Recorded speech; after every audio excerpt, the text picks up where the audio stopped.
नमस्कार सभी nursing students का स्वागत है। आज हम एक बहुत ही इम्पॉर्टेंट टॉपिक पर बात करने वाले हैं, इंट्रावीनस या जिसे हम सब आईवी इंजेक्शन कहते हैं।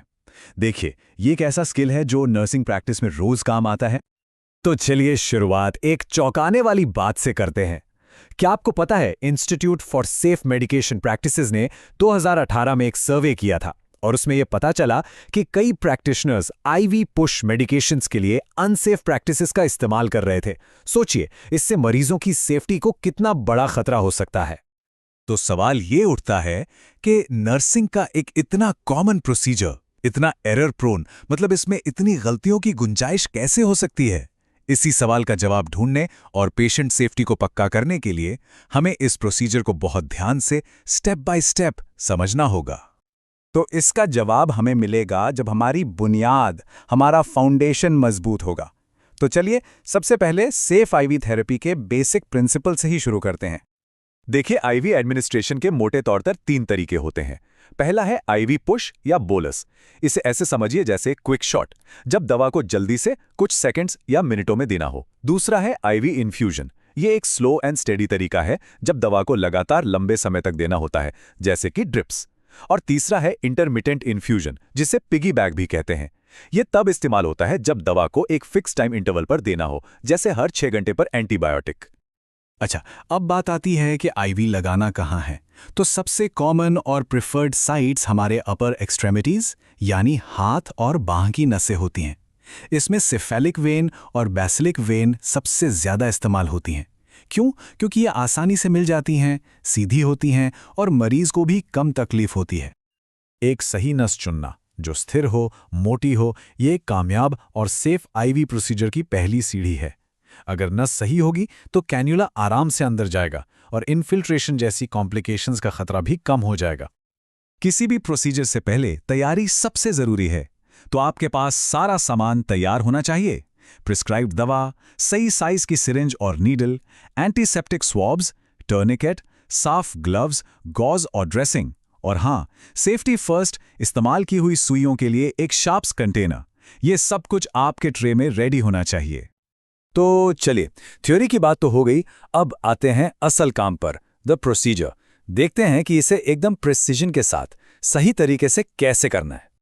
आईवी पुश प्रोसीजर के कुछ की स्टेप्स हैं जिन्हें हमेशा फॉलो करना है। सबसे पहले प्रिपेयर, डॉक्टर को ऑर्डर वेरीफाई करें और नर्सिंग का गोल्डन रूल, द 5 राइट्स, उसे डबल चेक करें। Right patient, right medication, right dose, right route, right time.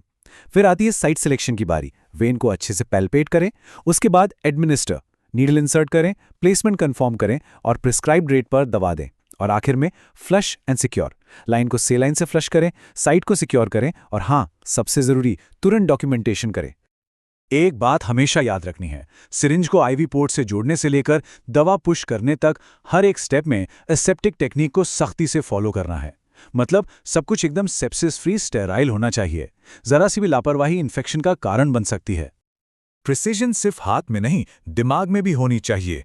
मतलब कैलकुलेशंस एकदम सही होने चाहिए। खासकर जब आप आईवी इन्फ्यूजन दे रहे हो तो फ्लो रेट यानी ml पर आवर को सही से कैलकुलेट करना बहुत जरूरी है। इससे यह तय होता है कि मरीज को सही मात्रा में दवा सही समय पर मिल रही है। और ये कैलकुलेशन क्यों जरूरी है? क्योंकि दवा देने की एक प्रिस्क्राइब्ड रेट होती है, एक रफ्तार होती है। अगर आपने दवा को बहुत तेजी से पुश कर दिया तो स्पीड शॉक हो सकता है।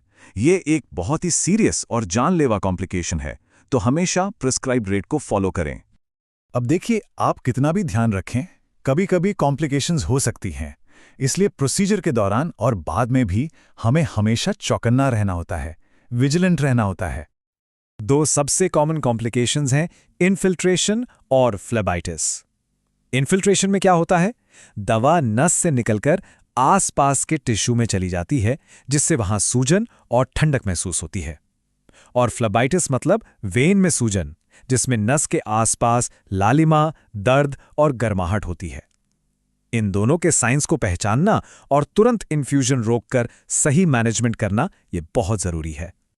हमने स्पीड शॉक की बात की थी, तो इसके वार्निंग साइंस पर हमेशा नजर रखनी है। अगर मरीज को अचानक चक्कर आए, सिर दर्द हो, चेहरा लाल हो जाए, सीने में जकड़न महसूस हो या उसका बीपी गिरने लगे, पल्स इरेगुलर हो जाए, ये सब खतरे की घंटी है। ऐसा होते ही इन्फ्यूजन को तुरंत रोकें और मदद के लिए कॉल करें। तो इन सब बातों से हम एक बहुत ही ज़रूरी नतीजे पर पहुंचते हैं। पेशेंट सेफ्टी का मतलब सिर्फ एक चेकलिस्ट को टिक करना नहीं है, ये उससे कहीं बढ़कर है। The 5 rights, right patient, medication, dose, route, time, ये तो हमारी फाउंडेशंस हैं, ये तो हमें करना ही है। लेकिन एक हायर स्टैंडर्ड ऑफ केयर के लिए हमें इससे आगे सोचना होगा। हमें एविडेंस बेस्ड प्रैक्टिस को अपनाना होगा, अपनी क्रिटिकल थिंकिंग स्किल्स का इस्तेमाल करना होगा, मरीज को कंटिन्यूअसली असेस करना होगा और उन्हें एजुकेट भी करना होगा। तो आखिर में सवाल यही है, क्या सिर्फ स्टेप्स फॉलो कर लेना काफ़ी है, या असली पेशेंट सेफ्टी एक कांस्टेंट स्टेट ऑफ विजिलेंस है, मतलब हर पल चौकन्ना रहना? देखिए, ये गाइड आपको रास्ता दिखा सकती है, लेकिन इस स्किल में मास्टरी तो प्रैक्टिस, लगातार सीखने और हर काम में पेशेंट सेफ्टी को सबसे ऊपर रखने के कमिटमेंट से ही आएगी।